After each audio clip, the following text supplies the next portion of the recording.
You're listening to PetLifeRadio.com.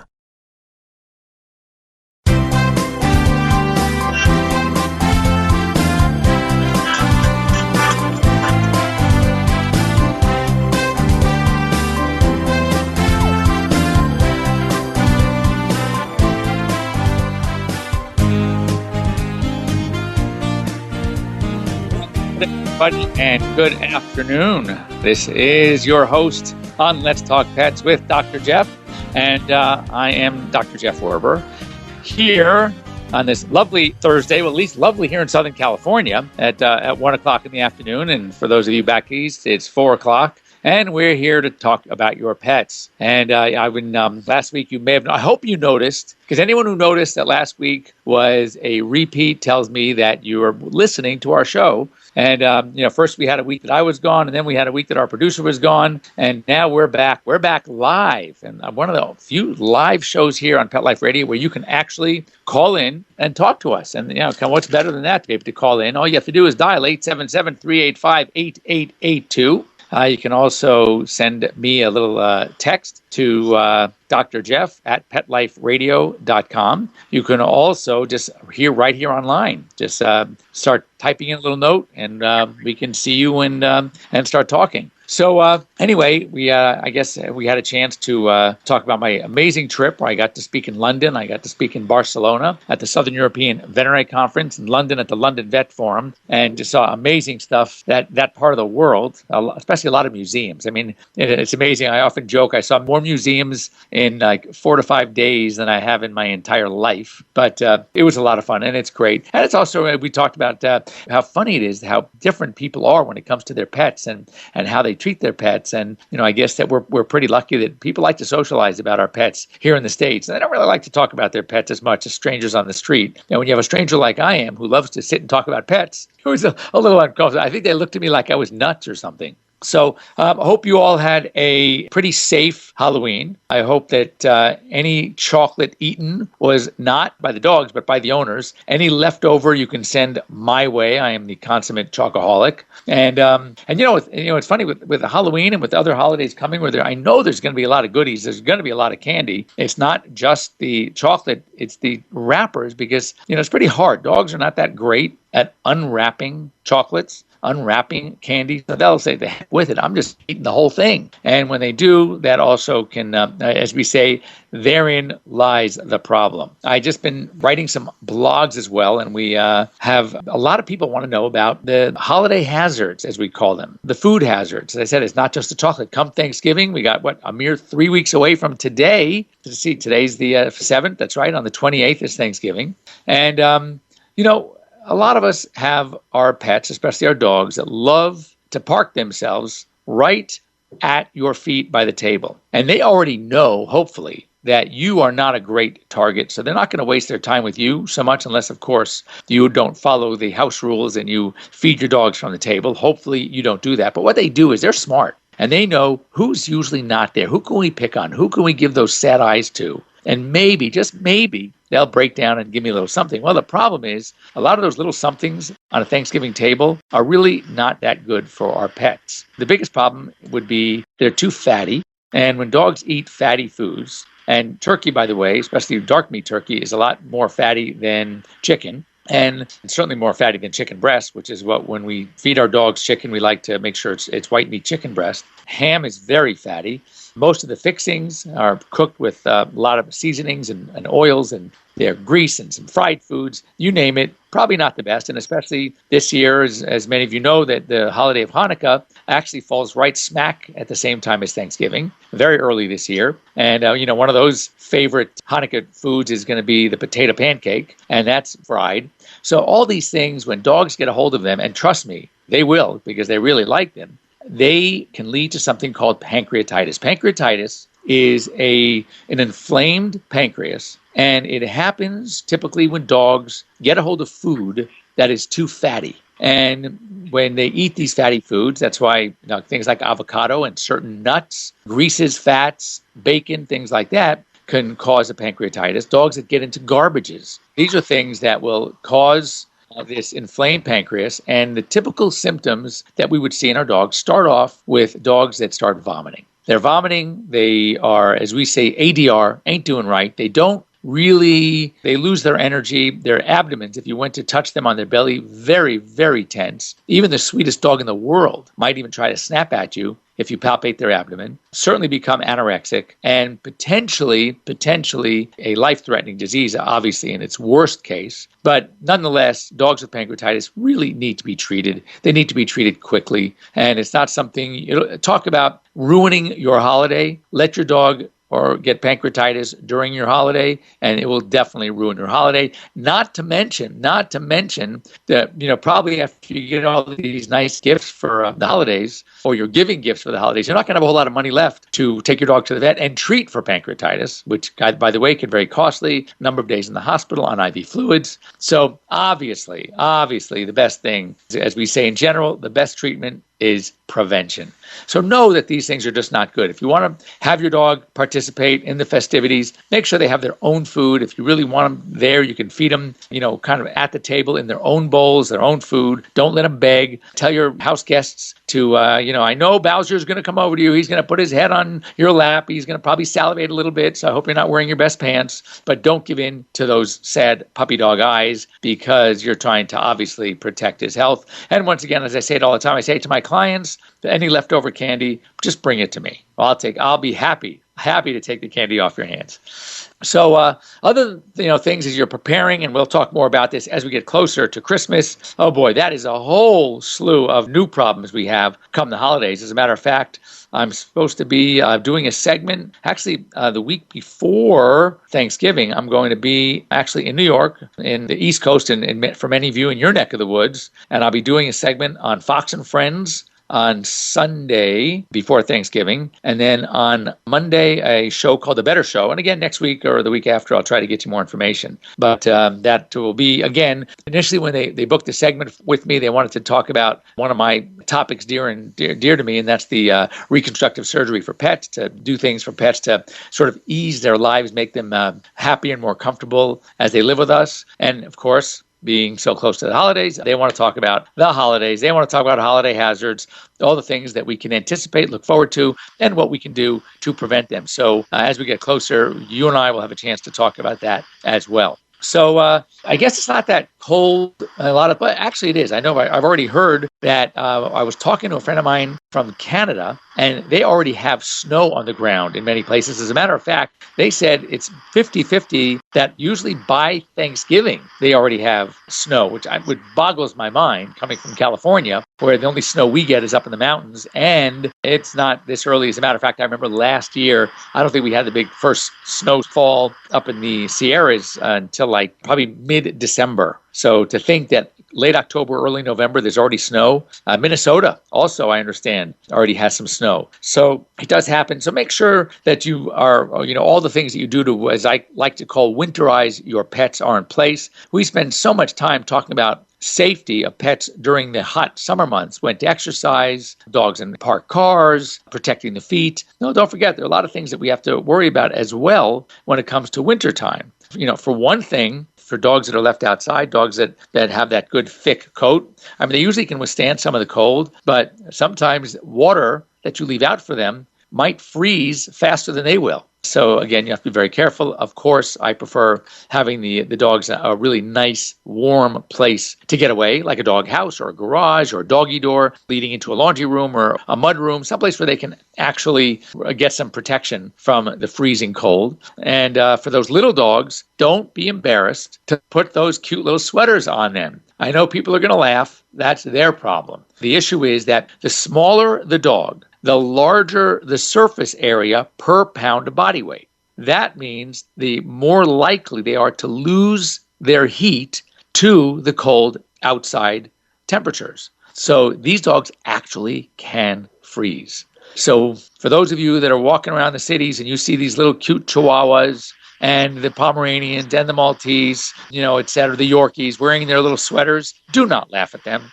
I know they look kind of funny sometimes, but believe it or not, those sweaters can be protecting these guys from frostbite, from freezing, basically getting way too cold. And of course, we don't want to, just like during the summer, we don't want to shave our dogs down. Certainly don't want to do it during the winter. However, for that undercoat to work for them, they need good brushing. So don't forget, you still want to groom your pets. But the keys are make sure that if they are going to be outdoor dogs, they have to have a nice place to get away from the wind, get away from the cold, a nice warm doghouse. And then, there's so many like outdoor safe heaters you can use now. You have a lot of options to keep your dogs really safe during the cold months. So anyway, we are approaching our halfway point here on our show. And I haven't heard from anybody. That upsets me. Go ahead and give us a call, 877-385-8882. I am sure somebody out there has some questions about your pets, about your dogs, about your cats. It could be anything from behavior to medicine to surgery. Just give me a holler. We'll talk about it. And I want to, of course, thank our sponsors, ProSense, veterinary quality products available to you over the counter at your mass retail outlets. And I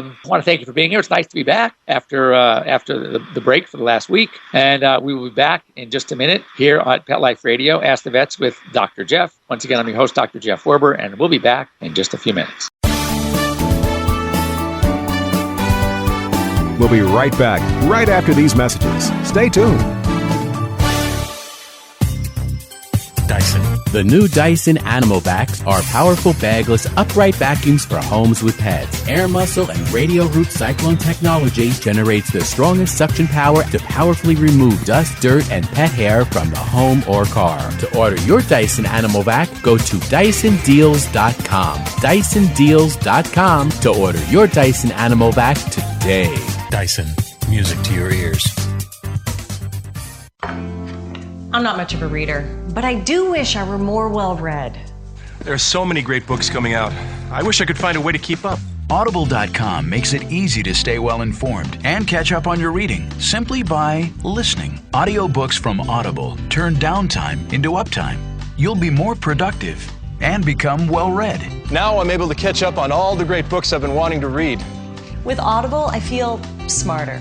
Pet Life Radio listeners, try Audible.com now and get your first 30 days of Audible Listener Gold membership plan free. And get a free audiobook. Choose from over 100,000 titles. To get this great deal, go to audibledeals.com. That's audibledeals.com.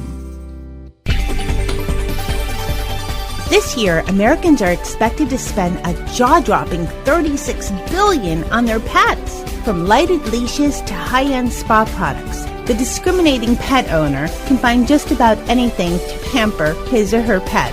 Hi, this is Michelle Fern. Join me every week for Best Bets for Pets, where we'll talk about the latest pet products and talk to the companies that make them. Best Bets for Pets, every week, only on PetLifeRadio.com.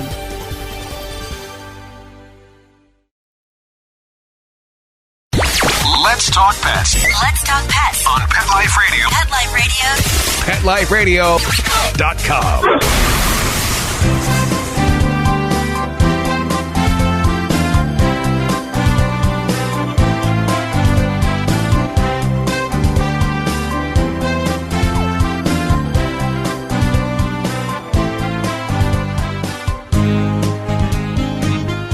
Well, welcome back. You're here listening to me, Dr. Jeff Werber, here on Pet Life Radio. Ask the Vets with Dr. Jeff. Interesting, listening to this commercial, just coming at that last commercial with Michelle Fern about, pet products. And, obviously a great show to listen to this time of year because, as we know, this is the time of year we love to give gifts to family, to friends. And obviously, since pets are such an important, integral part of the family, you don't want to leave them out. You want to get appropriate gifts for them as well.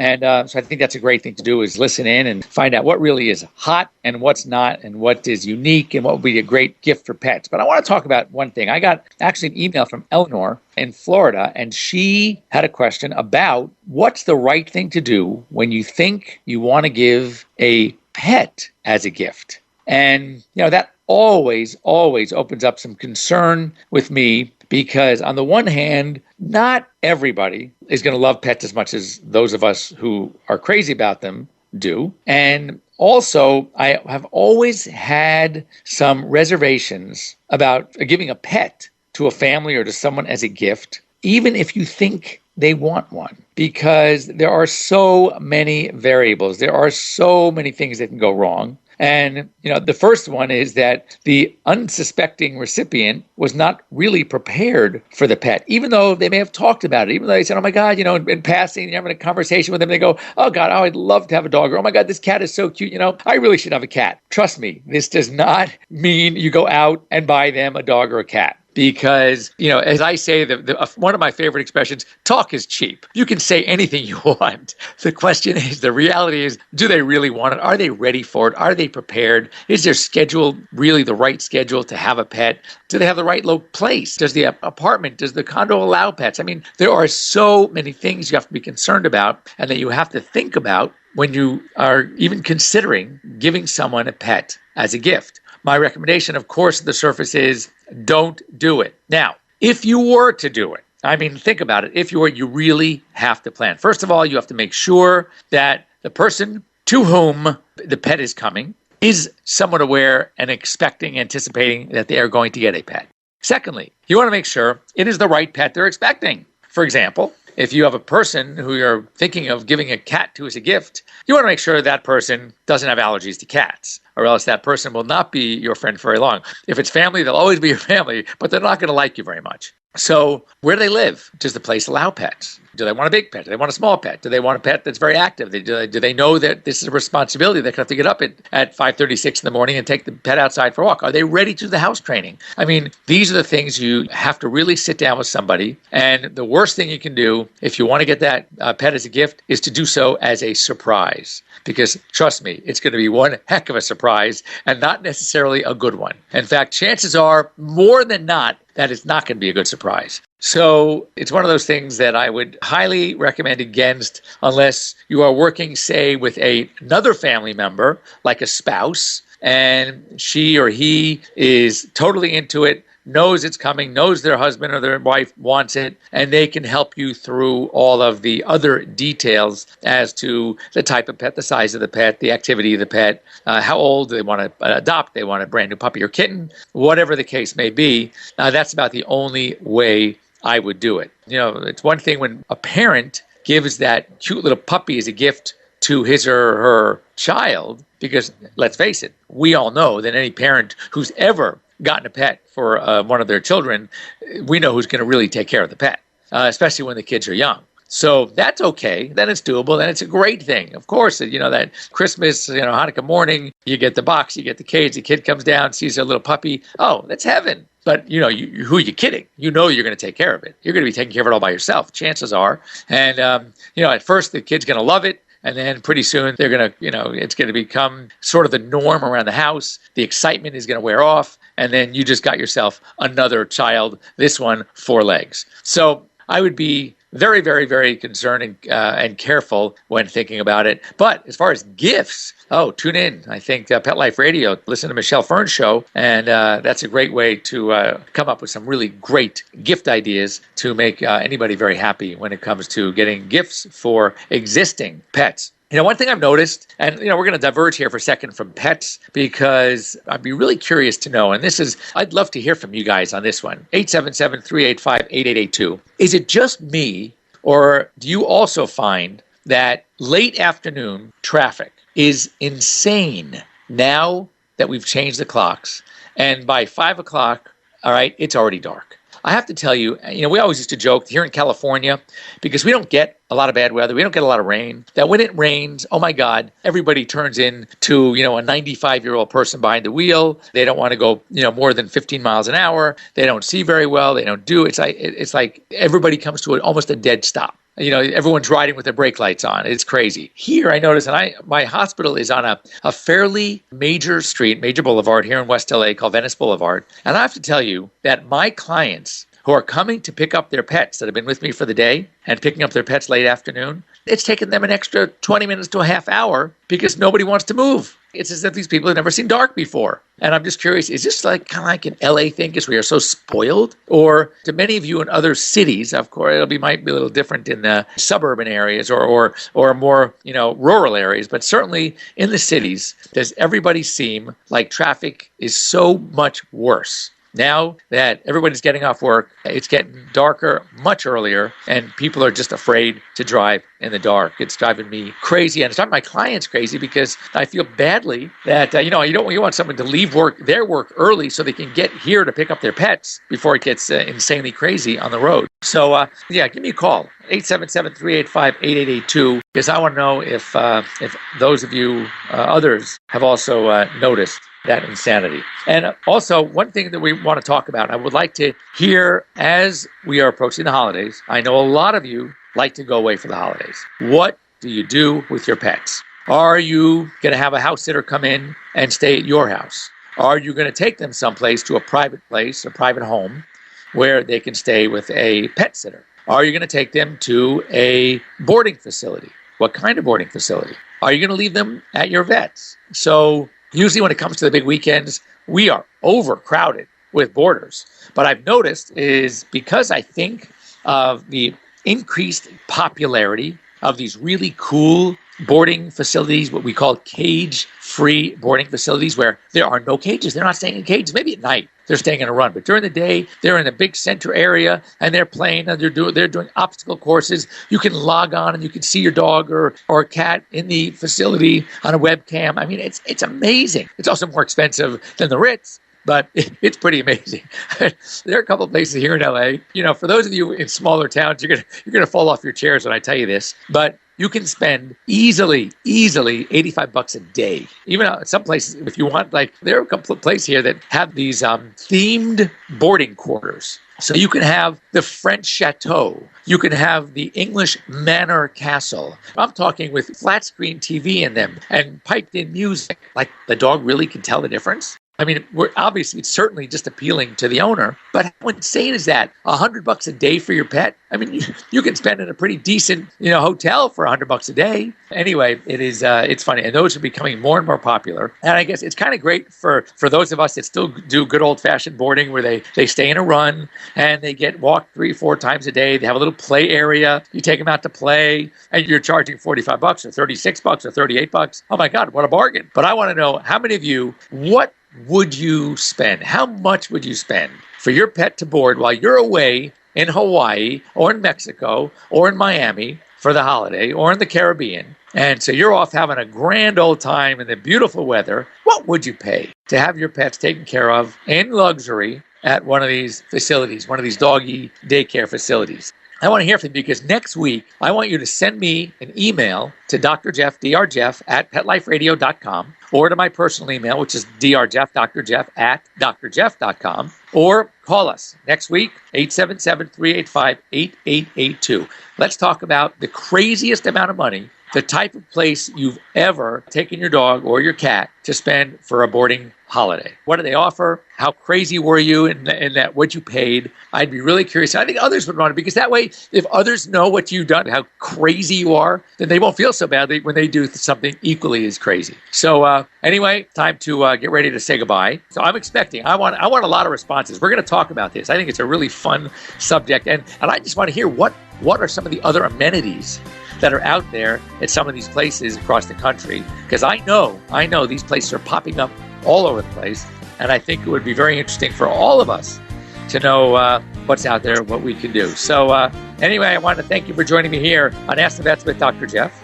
I'm your host, Dr. Jeff Werber, here on Pet Life Radio, and we're talking pets, and that's what we love to do, talking pets. I want to thank ProSense Pet Products. I want to thank Walmart, who is a big supporter of ProSense, and we will most likely, I think we are, going to see you next week here on Pet Life Radio. Thanks for joining me, and we'll see you next week. Bye-bye. Let's Talk Pets, every week on demand, only on PetLifeRadio.com.